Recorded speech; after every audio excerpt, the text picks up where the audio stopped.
Programang ito ay rated SPG. Striktong patnubay at gabay ng magulang ang kailangan. Maaaring may masisirang tema, lengguwahe, karahasan, sexual, horror o droga na hindi angkop sa mga bata.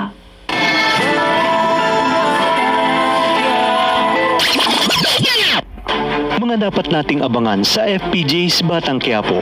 Mangyayari na nga ang kinatatakutan ni Tanggol na mangyari, kung saan tuloy na silang binasahan ng sakdal at hinatulan ng habang buhay na pagkakabilanggo. Habang si Agustus naman ay tinawagan na si Suarez upang utusan na siguraduhin umanong magdurusa si Berting, Lucio at lalong-lalo na si Supremo.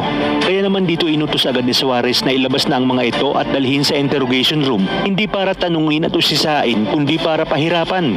Mapapansin naman ni Berting na mali ang prosesong ginagawa sa kanila. Kaya dito sinabi niya kay Suarez na hindi ito tama. Ito nga ay nagsimula na silang pahirapan at di na nga nagtagal ay lumaban na sila. Sinabi ni Primo kay Suarez na hindi sila nito basta-basta mapapatumba. Hanggang sa tinutukan na nga sila ng baril ni Suarez. Sa kabilang banda, hindi na nga alam ni Tess ang kanyang gagawin dahil sa kanyang mga kinakaharap na problema. Sinabi niya kay Tinding na mukhang tama nga ang sinabi ni Rigor na kaya't nagkaganoon si Tanggol dahil sa kanya. At si David naman umano ay halos hindi niya na makilala dahil sa mga inaasal nito at kawalang respeto sa kanila.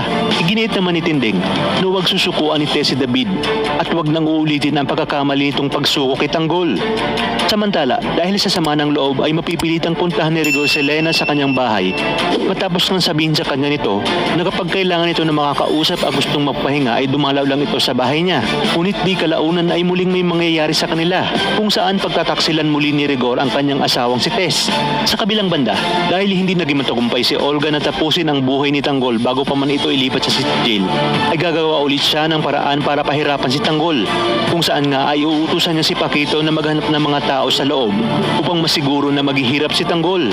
Ayon pa sa kanya, mas gugustuhin na lamang ni Tanggol na mamatay kaysa araw-araw na tiisin ang kanyang mga gagawin.